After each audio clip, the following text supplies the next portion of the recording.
uso wako katika haki, niamkapo nishibishwe kwa sura yako, bali mimi nikutazame uso wako katika haki, niamkapo nishibishwe kwa sura yako.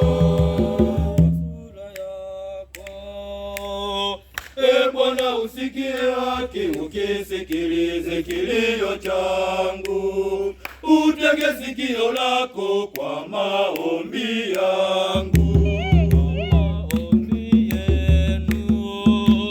Bali mimi nikutazame uso wako katika haki, niamkapo nishibishwe kwa sura yako.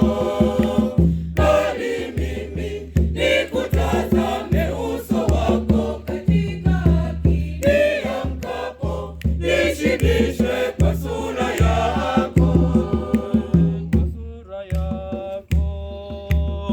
Nyayo zangu zimeshikamana na njia zako, e Bwana wangu, hakika hatua zangu hazitaondoshwa.